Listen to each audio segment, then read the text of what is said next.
Elliot, put down that delicious bacon! You'll kill us all!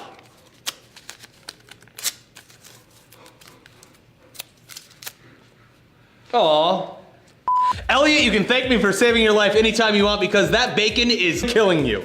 Who says? Literally WHO, the World Health Organization, is saying this because thanks to a recent study, the internet's favorite food is coming under fire for killing you by increasing your risk of colorectal cancer. Ass cancer. Yes. And it's not just bacon. Pretty much any processed meat is being lumped into this new report. They're saying that eating these foods is about as bad as smoking. Eesh. So it's true. Everything that's totally badass or makes you feel great or tastes amazing is going to kill you.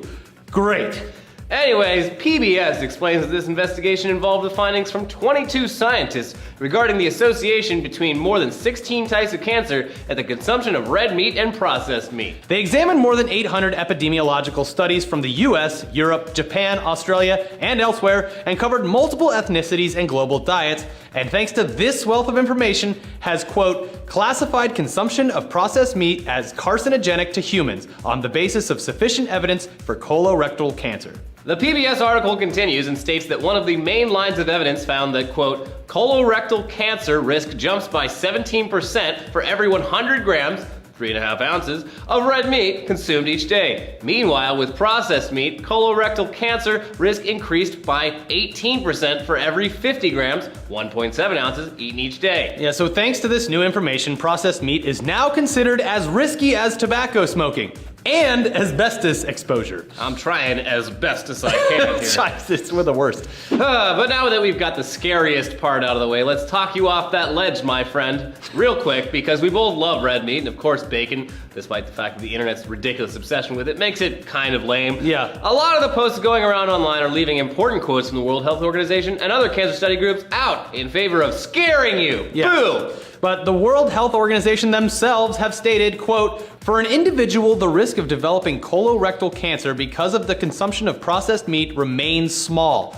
But this risk increases with the amount of meat consumed. And according to an article in the Washington Post, they quote Jonathan Schoenfeld, a professor at Harvard Medical School, who co-authored a report about this same accusation for the American Journal of Clinical Nutrition. He said in that report, it might be a good idea not to be an excessive consumer of meat, but the effects of eating meat may be minimal, if anything. They also go on to quote results from an experiment done by the Polyp Prevention Trial and the Women's Health Initiative that found that subjects who lessened their meat intake did not appear to have a lower cancer risk. But they did go on to say that the reductions might have been too small to have an effect. The truth of the matter is that there still isn't enough research available for people to link chronic diseases to something as sporadic as the diets of thousands of people. There isn't really a way to have a certain group eat a ton of meat and prove that they're doing everything correctly. So far it seems that, yeah, sure, if you're eating tons and tons of processed meat, it's not gonna be good for your health.